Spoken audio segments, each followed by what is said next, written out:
A family secret was exposed during my wedding rituals, and it destroyed us. The fire was crackling, the vows were halfway spoken, and I was holding my bride's hand, feeling the absolute pinnacle of human joy. Then, a single, shouted name from the back row sliced through the sacred ritual, exposing a family secret so profound it didn't just stop the wedding, it destroyed everything we were. My name is Ryan, I'm 31, and I learned the terrifying truth about my fiancée, Chloe, 29, during the most important moment of our lives.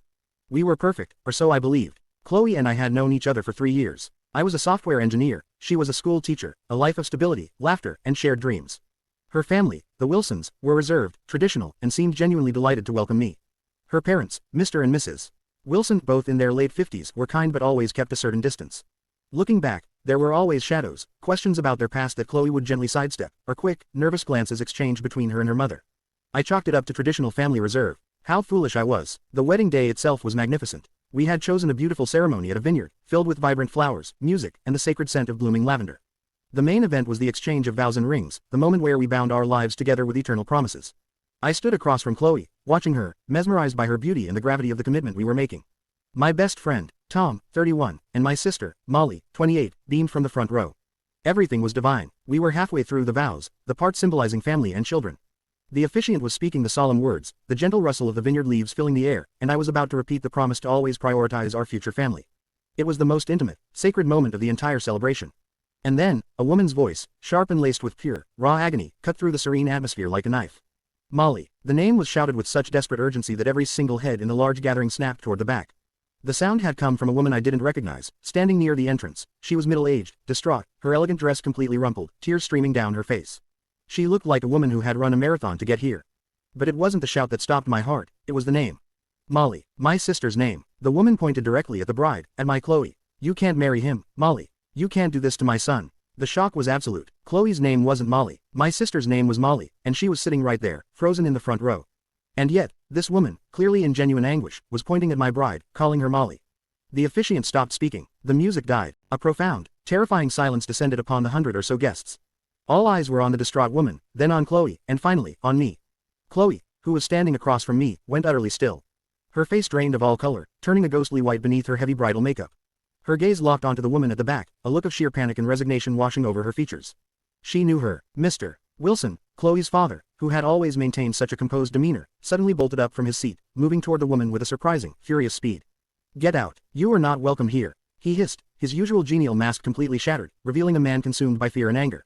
The woman didn't back down. She pointed at Chloe again, and then, at Mr. and Mrs.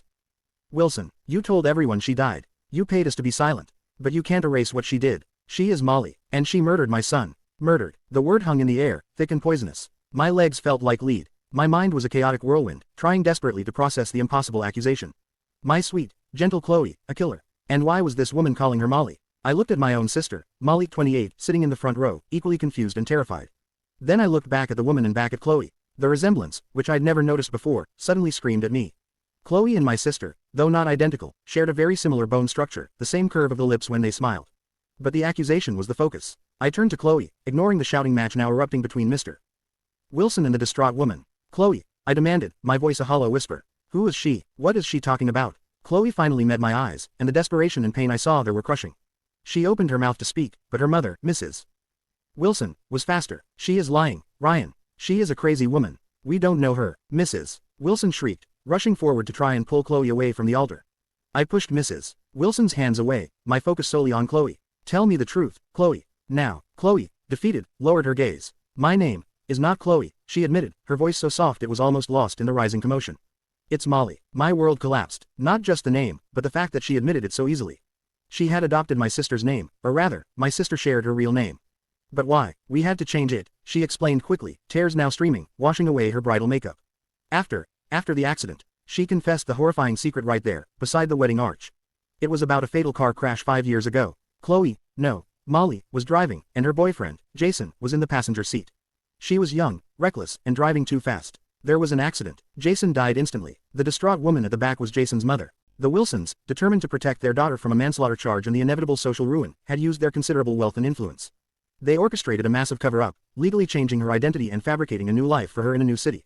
They paid Jason's family a huge settlement, forcing them to sign non-disclosure agreements and swear to silence, even telling extended family that their daughter had been sent abroad indefinitely. They manufactured a completely new identity, Chloe. She had been living under the shadow of this guilt, this lie, for 5 years, until she met me. I tried to tell you, Ryan, she pleaded, reaching for my hand. So many times, but I was so afraid you would leave me. I fell in love with you. I thought I was safe with you. Safe. She saw me as an escape route, a permanent shield against her past. My love, my life, was simply another layer in her elaborate disguise. The horror wasn't just in the accident, it was in the magnitude of the deceit. She had lied about her name, her past, her entire identity.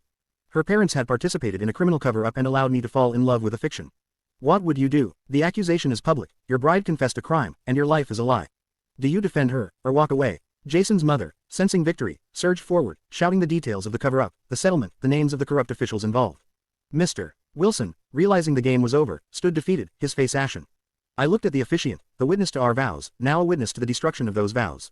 I couldn't move. My own sister, Molly, was now being questioned by bewildered guests, trying to deny she was the real Molly.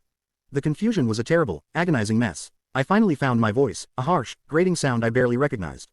Stop, I commanded, standing up, forcing everyone to turn their attention to me. I looked at Chloe. The pity I felt for her desperation was immediately swallowed by the pain of her betrayal.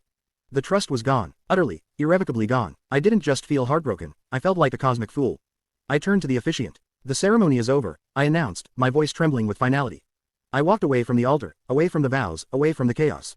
I didn't look back at Chloe's tear-streaked face. I couldn't. The next few weeks were a living hell. The scandal was huge. The police were involved. Jason's mother filed new charges against the Wilsons, and Chloe was eventually taken in for questioning. The life she had built was instantly dismantled. My friends and family were supportive, but I was utterly lost. My love for Chloe, which had been so pure and consuming, now felt like a toxic addiction. Every memory was tainted with the knowledge that she was performing a role. Did she ever truly love me, or was I just the perfect alibi?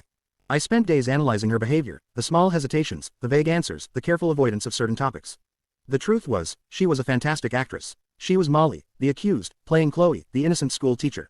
I never spoke to her again after that day. I didn't need to. Her confession at the altar was enough. I initiated the annulment process. It was painful, humiliating, and incredibly expensive, but I needed every trace of Chloe removed from my life. I sometimes wonder what would have happened if Jason's mother hadn't shown up. Would we have gone through with the ceremony? Would we be living a fake life right now, with me blissfully unaware of the shadow hanging over my wife and children yet to come? Would I have been happier in the deception? I don't know the answer. All I know is that the day was supposed to be the start of our forever, but it became the day I realized I was in love with a ghost. The secret was exposed, and it destroyed us both. I am still picking up the pieces of my trust, trying to figure out how to build a real life on a foundation that was completely obliterated by a secret shouted into a wedding ceremony. It's been 6 months now, and the silence is the worst part. The silence where her voice used to be, the silence where my trust used to live. What do you think I should do now? Should I try to forgive the deception because the underlying love might have been real, or should I be grateful I escaped a life built on a lie? Let me know your opinion in the comments below. If this unbelievable true story resonated with you, please like, share, and subscribe to support me as I rebuild my life.